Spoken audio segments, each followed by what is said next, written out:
अब से बदलाव के मुताबिक ही केस दर्ज होंगे। मुख्य अपराधों की धाराएं बदल जाएंगी। अब इंडियन पीनल कोड की जगह भारतीय न्याय संहिता कहा जाएगा।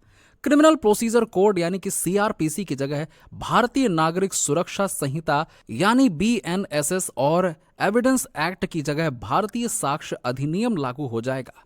1 जुलाई से लागू हो रहे नए कानून बताते हैं आपको। भारतीय न्याय संहिता बीएनएस ये आईपीसी का नया नाम होगा। इसमें कई महत्वपूर्ण बदलाव किए गए, जैसे कि अपराधों के लिए नई सजाएं, जमानत के नए प्रावधान और त्वरित सुनवाई के लिए नए नियम। भारतीय नागरिक सुरक्षा संहिता यानी बीएनएसएस ये है सीआरपीसी का नया नाम।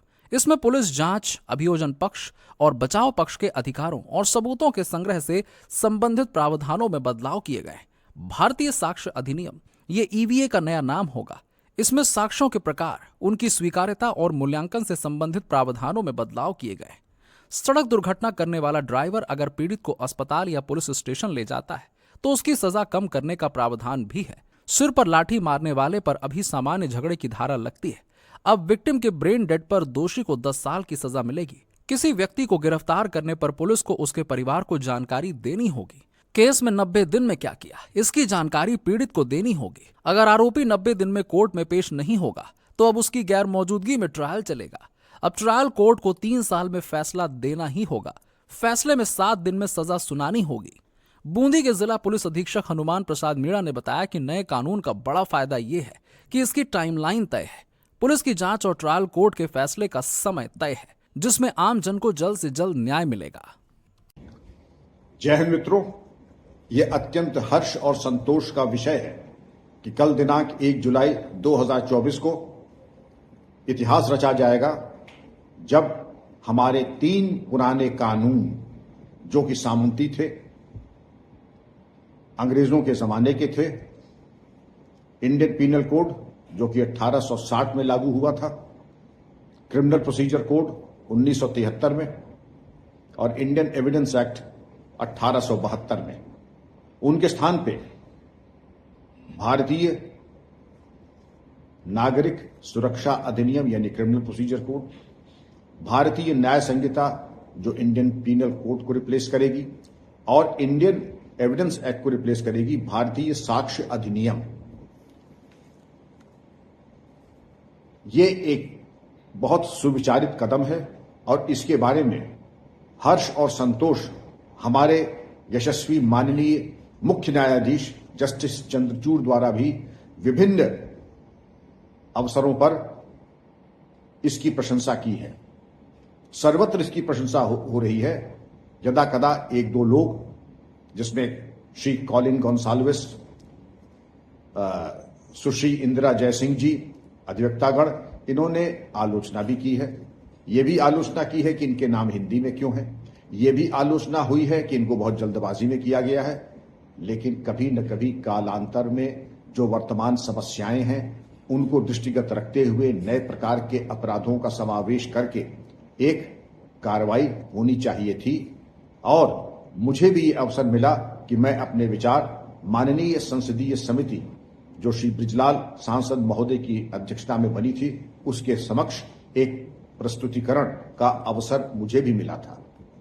ये तीनों बहुत सुविचारित और इसमें समाज के विभिन्न प्रबुद्ध वर्गों का अभिमत प्राप्त किया गया था, जिसमें कुलाधिपतिगण, उपकुलपतिगण यानी वाइस चांसलर्स आदि, विभिन्न लॉ यूनिवर्सिटीज के शिक्षकगण, प्रोफेसर्स, विद्यार्थीगण, अधिवक्तागण, सांसद, विधायक, एनजीओस, समाज के प्रत्येक वर्ग से अभिमत प्राप्त करने के बाद ये कार्रवाई प्रचलित की गई।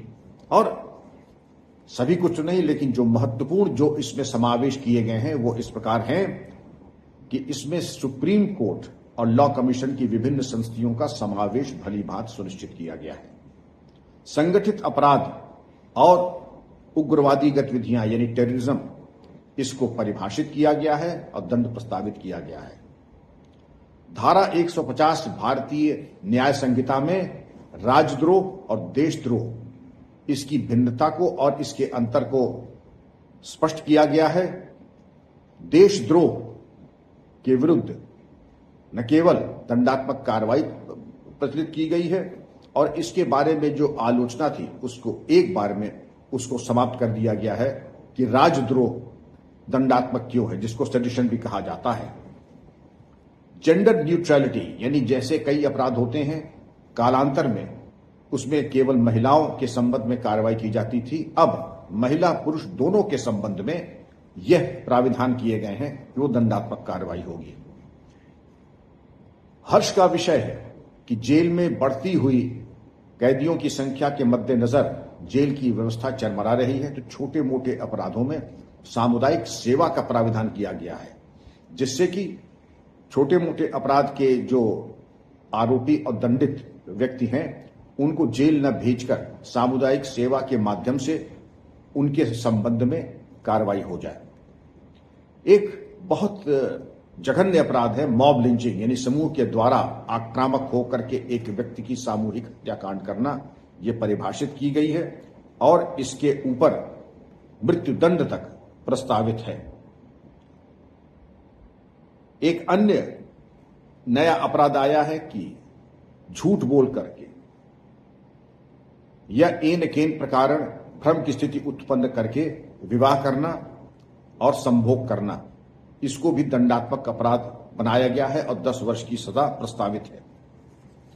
बलात्कार जो कि एक महामारी के रूप में समाज में आ गया है, इसमें 20 साल के कठोर दंड का प्राविधान किया गया है।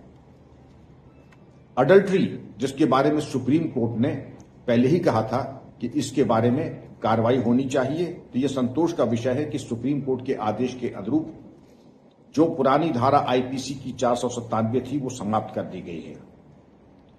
वर्तमान संहिता में धारा 109 संगठित अपराध को परिभाषित करता है, जिसमें जबरन धन वसूलना,